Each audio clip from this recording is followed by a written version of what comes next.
So I'm gonna do a recap of this NXT versus AEW Wednesday night, October 23rd, 2019. Recap of the second matches of both shows. That'll be pretty interesting. Cameron Grimes versus Matt Riddle and Scum, not Scum, SCU. I was just thinking like why they use SCU when Scum was already thinking ROH, but SCU versus the Dark Order. The Dark Order had a goodbye. They're actually pretty good. They need more promos. The guy, the skinnier, balder guy, is very talented in the ring. A little sloppy, but he has like a lot of creative moves. And the Dark One's very.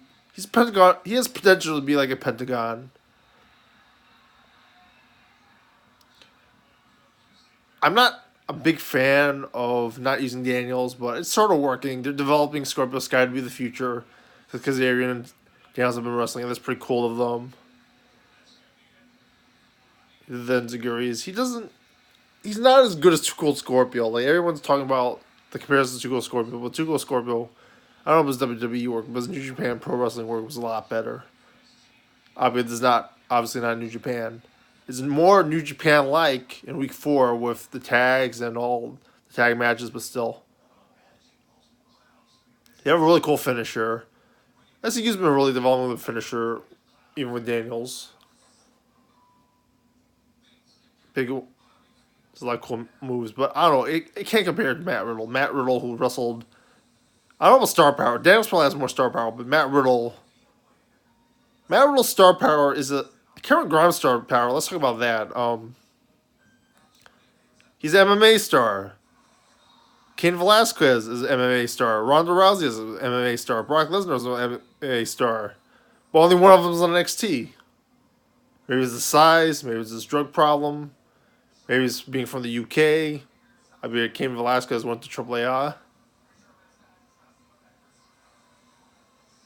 Maybe he didn't draw as much in the box office in UFC as Brock Lesnar or Cain Velasquez or Ronda Rousey. Obviously, Ronda Rousey and Brock Lesnar, and I'm not sure about Kane, but obviously Ronda Rousey and Brock.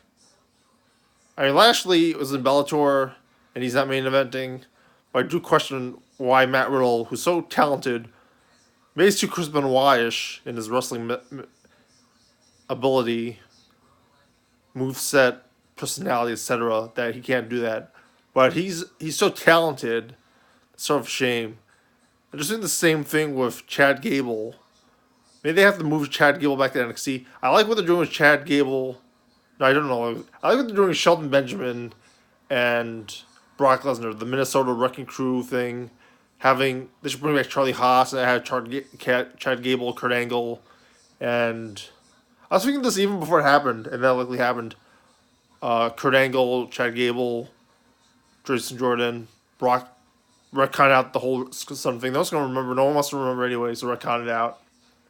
Charlie Haas, all his members of a new team angle called Team Brock to back up Lesnar.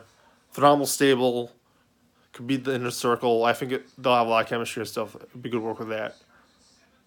Matt Riddle could use something like that. The segment after they're trying to do that with Shayla Blazers people, but I feel I don't know who they are. One's blonde, one's like black haired, but like I think they lost the match. So I don't know what was that. I wonder if Shayla Blazers is injured. But before we go further than that, let's talk about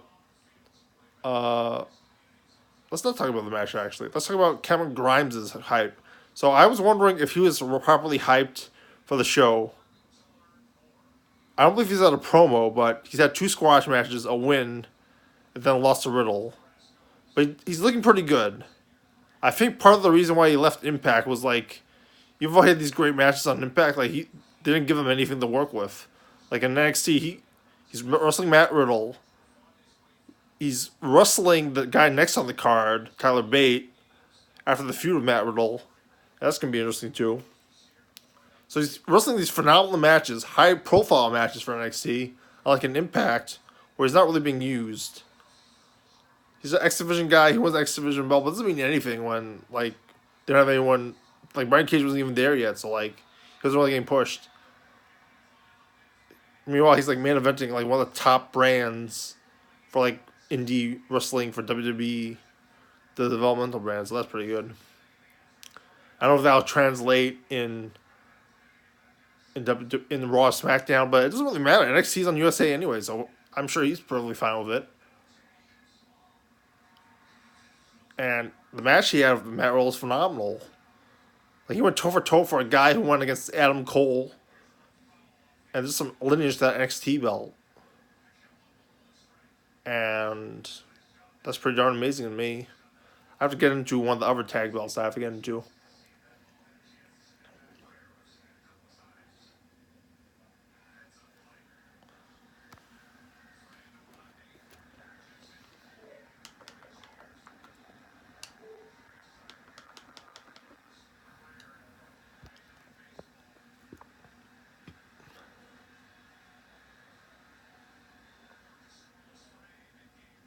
The NXT World Title belt, sorry.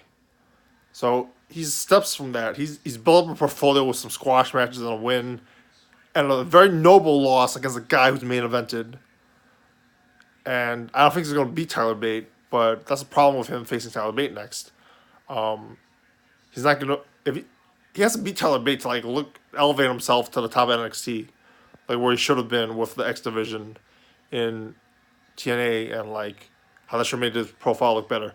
But that didn't happen, and now he lost to Riddle. He could lose to Bate, and that's a bit of an issue because like he needs a big win over someone big or someone at least mid card to give him a better match. Maybe Velveteen Dream, but I don't think NXT would push him that.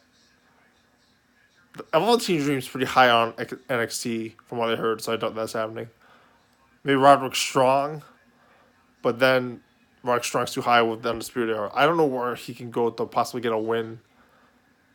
Punish from Martinez, Keith Lee. There's so many competitors.